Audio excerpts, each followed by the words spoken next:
शुभोदय बच्चों। आज से हम अनुवाद के बारे में सीखेंगे। ఈ రోజు నుంచి మనం అనువాద అభ్యాసం ఒకసారి చేద్దామమ్మా. ఇంతవరకు 50% వరకు మ్యాక్సిమం సిలబస్ డిడి సప్తగిరిలో కానీ మన వాట్సాప్ గ్రూప్లో కానీ వచ్చినవి అయ్యాయి. ఇప్పుడు అనువాద గురించి ఒకసారి చూద్దాం. చూడండి, మొదటి పాఠంలో వర్తమాన కాలం గురించి నేర్చుకుందాం. చూడండి, వర్తమాన కాలంలోని మీకు ఇదివరకు తెలిసినటువంటి సర్వనామాలతో ఏ క్రియను ఉపయోగిస్తారో ఒకసారి చూద్దాం. మే హూ, మీకు బహువచనం ఏంటి? హమ్.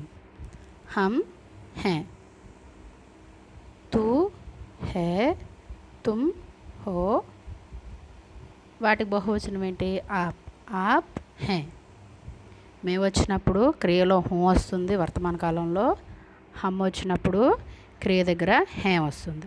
అదేవిధంగా ఆప్, ఏ, వే ఈ నాలుగు కూడా బహువచన రూపాలు. క్రియలోని హే ఉంటుంది.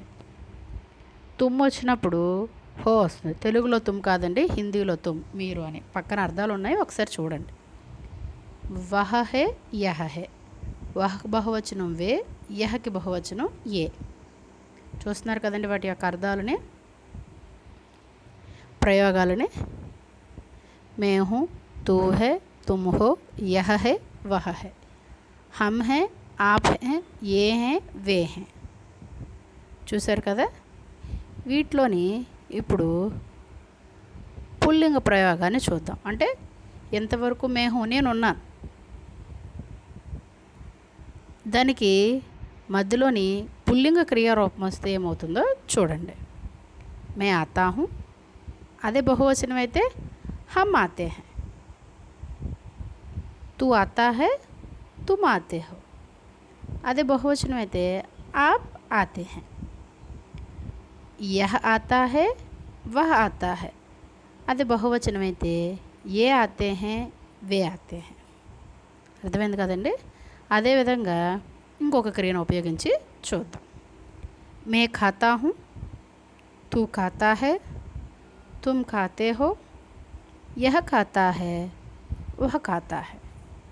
हम खाते हैं, आप खाते हैं, ये खाते हैं, वे खाते हैं. చూసారు కదండి. ఏకవచనాలు అయితే తాహు, తాహే, తాహే, తాహే వస్తుంది.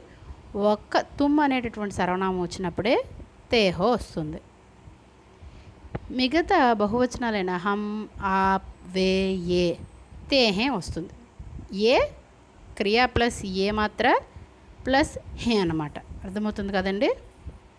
అలాగే లిఖత, జాత అనే క్రియలను ఉపయోగించి అభ్యాసకార్య చేయండి. ధన్యవాదాలు.